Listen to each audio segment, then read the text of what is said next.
आइए जानते हैं आज के प्रमुख अंतर्राष्ट्रीय खबरों को। पहले एक नजर हेडलाइंस पर। जगदीप धनखड़ के खिलाफ बड़ी गोलबंदी, उपराष्ट्रपति पद से हटाने की मांग को लेकर विपक्ष लाया अविश्वास प्रस्ताव। ओवैसी ने ताहिर हुसैन पर खेला दांव, 40% मुस्लिम आबादी वाली मुस्तफाबाद सीट पर किसका बिगड़ेगा खेल। बांग्लादेशी नेता ने किया भारतीय उत्पादों के बहिष्कार का ऐलान, जयपुर में बनी चादर जलाई। अल्पसंख्यकों की सुरक्षा के मुद्दे पर बांग्लादेश के तेवरों की क्यों है चर्चा।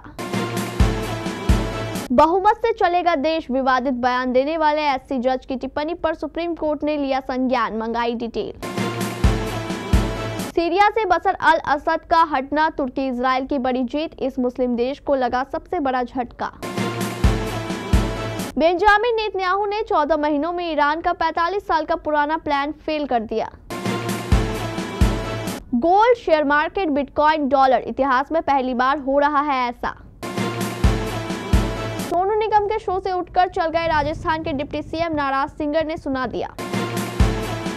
और मोहम्मद सिराज को रोके भारत, जश्न मनाने के तरीके पर ऑस्ट्रेलिया के पूर्व कप्तान ने उठाए सवाल। संसद में जारी गतिरोध के बीच अब विपक्ष राज्यसभा के सभापति जगदीप धनखड़ के खिलाफ गोलबंद हो गया है। विपक्षी इंडिया ब्लॉक जगदीप धनखड़ को पद से हटाने के लिए अविश्वास प्रस्ताव लेकर आया है।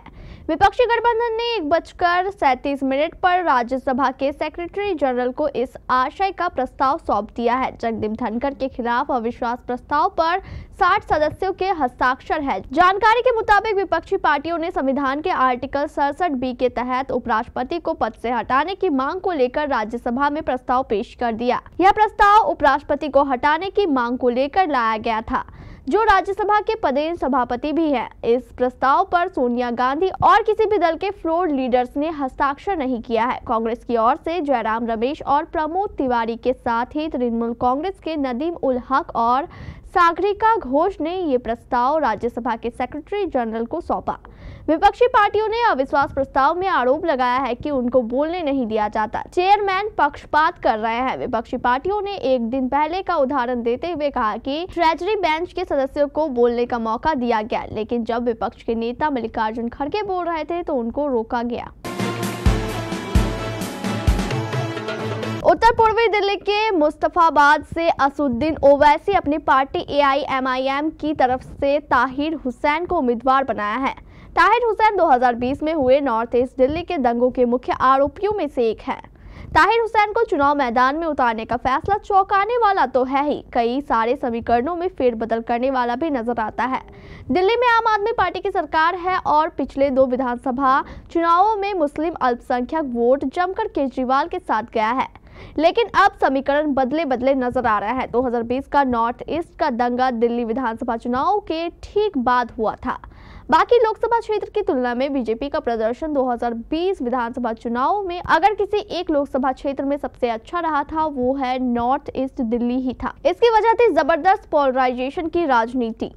उसके ठीक बाद सीलमपुर, मुस्तफाबाद, यमुना विहार, गोंडा जैसे इलाकों में दंगाइयों ने जमकर उत्पाद मचाया था। बांग्लादेश में हिंदुओं पर अत्याचार थमने का नाम नहीं ले रहे हैं। इस बीच पड़ोसी मुल्क में भारतीय सामानों का भी बहिष्कार किया जा रहा है। इसी क्रम में बांग्लादेश में भारतीय चादरों को आग के हवाले किया गया। बांग्लादेश के नेशनलिस्ट पार्टी के नेता राहुल कबीर रिजवी, जिन्होंने पहले अपनी पत्नी की भारतीय साड़ी जलाई थी, उन्होंने अब जयपुर टेक्सटाइल की बेडशीट को जलाया और भारतीय उत्पादों के बहिष्कार का ऐलान किया। दरअसल मंगलवार को बांग्लादेश में राजशाही में घरेलू उत्पाद खरीदने से लाभ शीर्षक से एक कार्यक्रम हुआ। BNP के संयुक्त महासचिव राहुल कबीर रिजवी की मौजूदगी में बिस्तर की चादर में आग लगा दी गई। उसके बाद कुछ स्थानीय कपड़े कम कीमत पर बेचे गए। यह कार्यक्रम मंगलवार सुबह 11 बजे राजशाही के भुवन मोहन पार्क में आयोजित किया गया। मुख्य अतिथि राहुल कबीर रिजवी थे। इस साल 5 अगस्त को बांग्लादेश में शेख हसीना सरकार के पतन के बाद दोनों देशों के रिश्तों में आई तल्खी के बीच पहली बार भारत के विदेश सचिव ने ढाका का दौरा किया। सोमवार को भारत के विदेश सचिव विक्रम मिस्री ने बांग्लादेश के अंतरिम सरकार के प्रमुख सलाहकार मोहम्मद यूनुस, विदेश मामलों के सलाहकार तौहीद हुसैन और विदेश सचिव मोहम्मद जसीम उद्दीन से मुलाकात की। इस मुलाकात के बाद दोनों ही देशों के विदेश मंत्रालयों की ओर से बयान जारी किए गए, लेकिन दोनों बयानों में काफी अंतर दिखा। इस बैठक में भारत ने जहां बांग्लादेश में अल्पसंख्यकों की सुरक्षा का मुद्दा उठाया, वहीं बांग्लादेश के विदेश सचिव ने परोक्ष रूप से भारत को उनके आंतरिक मामलों में टिप्पणी करने से परहेज करने की नसीहत दी। विश्व हिंदू परिषद यानी VHP के एक प्रोग्राम में इलाहाबाद हाई कोर्ट के जज जस्टिस शेखर कुमार यादव के द्वारा दिए गए विवादित बयान पर सुप्रीम कोर्ट ने संज्ञान लिया है। कोर्ट ने कहा कि मामला विचाराधीन है। हाई कोर्ट से विस्तृत जानकारी मांगी गई है। बता दें कि इससे पहले campaign for judicial accountability and reforms ने चीफ जस्टिस ऑफ इंडिया को चिट्ठी लिखकर इसकी शिकायत की। इस चिट्ठी में इलाहाबाद हाई कोर्ट के जज जस्टिस शेखर कुमार यादव के बयान की इन हाउस जांच की मांग की गई। चिट्ठी में मांग की गई है कि जांच होने तक जस्टिस को सभी न्यायिक कार्यों से दूर रखा जाए। अब इस पर सुप्रीम कोर्ट ने जस्टिस शेखर कुमार यादव की ओर से दी गई स्पीच की न्यूज़पेपर्स में छपी रिपोर्ट्स पर ध्यान देकर हाई कोर्ट से डिटेल में इसका ब्यूरो मांगा है। जस्टिस शेखर कुमार यादव ने कहा कि मुझे ये कहने में कोई झिझक नहीं है कि ये देश हिंदुस्तान में रहने वाले बहुसंख्यक लोगों की इच्छा के मुताबिक चलेगा। यह कानून है। कानून यकीनन बहुसंख्यकों के मुताबिक काम करता है। इसे परिवार या समाज के संदर्भ में देखें। केवल वही स्वीकार किया जाएगा जो बहुसंख्यकों के कल्याण और खुशी के लिए फायदेमंद हो। सीरिया में इस्लामिक विद्रोहियों के आगे बशर अल असद की हार हो गई है और उन्हें देश छोड़ने पर मजबूर होना पड़ा है। इस्लामिक समूह हयात तहरीर अल शाम के नेतृत्व में असद सरकार का तख्तापलट हुआ, जो कि क्षेत्र के लिए एक बड़ी घटना है। सीरिया में तख्तापलट जहां अमेरिका, इजराइल और तुर्की के लिए फायदे की बात है, तो वहीं यह रूस, ईरान और उसके सहयोगी हिजबुल्लाह के लिए बड़ा झटका है। सीरियाई राष्ट्रपति बशर अल असद अमेरिका, तुर्की और इजराइल की आंखों में चुभते रहे थे, क्योंकि उनका गठबंधन रूस और ईरान के साथ था। अब उनके पतन के बाद से ये देश काफी खुश है। असद के पतन को लेकर अमेरिकी राष्ट्रपति जो बाइडेन ने कहा कि दशकों के दमन के बाद असद का जाना न्यायपूर्ण था, लेकिन यह मध्य पूर्व के लिए जोखिम और अनिश्चितता का समय भी है। सीरिया में विद्रोहियों के तख्तापलट को ईरान के लिए बड़ा झटका माना जा रहा है। बशर अल असद लंबे समय तक ईरान के खास क्षेत्रीय सहयोगी थे। ईरान के लिए झटके को इजराइल के लिए एक कामयाबी की तरह देखा जा रहा है। सीरिया में हुए इस घटनाक्रम पर इजराइल के अखबार वाइनेट ने एक ईरानी एक्सपर्ट के हवाले से कहा कि उनके पीएम नेतन्याहू ने अपनी रणनीति से ईरान के क्षेत्रीय नेटवर्क को तोड़ा है, जिसके तहत हमास, हिजबुल्लाह और हुती विद्रोहियों पर हमलों के साथ सीरिया का बदलाव है। वाइनेट के मुताबिक एक ईरानी राजनीतिक विश्लेषक बर्दिया गार्सबी ने इजरायली पीएम नेतन्याहू की सीरिया में उपलब्धि को स्वीकार किया और अमेरिकी राष्ट्रपति बाइडेन के प्रशासन की आलोचना की है। क्षेत्र में ईरान के प्रतिरोधी धुरी के कमजोर होने पर टिप्पणी करते हुए उन्होंने कहा कि नेतन्याहू ने 14 महीनों में तेहरान की 45 साल पुरानी योजना को पलट दिया। ये विश्लेषण सीरिया में असद शासन के पतन के बाद ईरान की स्थिति पर प्रकाश डालता है।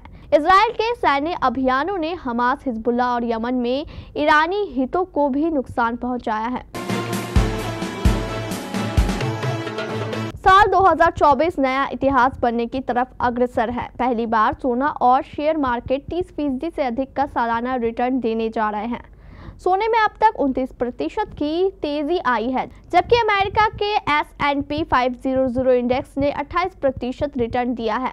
बिटकॉइन की कीमत भी इस साल दोगुनी बढ़ चुकी है, जबकि डॉलर इंडेक्स भी मजबूत हुआ है। अमूमन माना जाता है कि बाजार में गिरावट से सोना चमकता है। इसी तरह सोने और डॉलर को भी एक दूसरे के खिलाफ माना जाता है, लेकिन इस बार यह अवधारणा टूटती दिख रही है, क्योंकि सभी एसेट क्लास ने जमकर रिटर्न दिया है। अमेरिका का S&P 500 इंडेक्स इतिहास बनाने जा रहा है। पिछले 15 साल में 14वीं बार ये ग्लोबल स्टॉक्स से ज्यादा बेहतर रिटर्न देने जा रहा है। अमेरिका के कम से कम 75 साल के इतिहास में ये सबसे लंबा दौर है। इस साल इंडेक्स में 28% तेजी आई है, जो ग्लोबल स्टॉक्स से 6% अधिक है। इसकी बदौलत यूएस स्टॉक मार्केट अब MSCI वर्ल्ड इंडेक्स का 74% पहुंच गया है।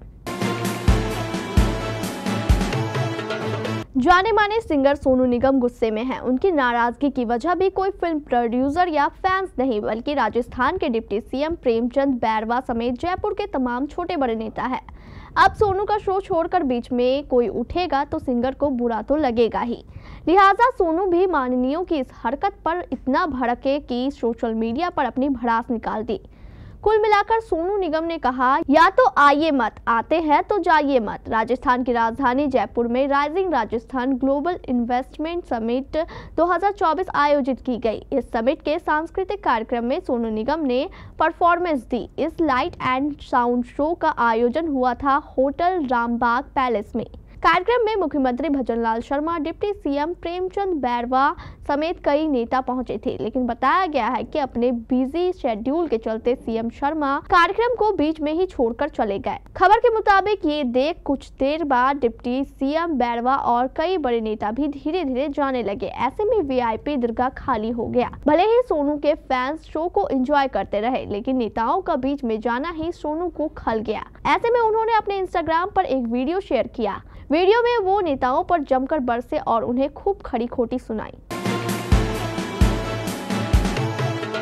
टीम इंडिया इन दिनों ऑस्ट्रेलिया दौरे पर है। बॉर्डर गवास्कर ट्रॉफी के लिए 5 टेस्ट मैचों की सीरीज में भारत और ऑस्ट्रेलिया की टीमें फिलहाल 1-1 से बराबरी पर है। इस बीच भारतीय तेज गेंदबाज मोहम्मद सिराज सुर्खियों में है। दरअसल मैदान में उनकी आक्रामकता पर ऑस्ट्रेलियाई दिग्गजों ने सवाल खड़े किए हैं। ऑस्ट्रेलिया के पूर्व कप्तान मार्क टेलर का मानना है कि मोहम्मद सिराज में अंपायर के फैसले का इंतजार किए बिना समय से पहले विकेट लेने का जश्न मनाने की आदत है। भारतीय टीम में उनके सीनियर साथियों को इस मुद्दे पर इस तेज गेंदबाज से बात करनी चाहिए, क्योंकि ऐसा करना बुरा लगता है। टेलर ने कहा कि सिराज को जब लगता है कि उन्होंने बल्लेबाजों को आउट कर दिया तो वह अंपायर का फैसला आने से पहले ही जश्न मनाने के लिए अपने साथियों की तरफ दौड़ पड़ते हैं।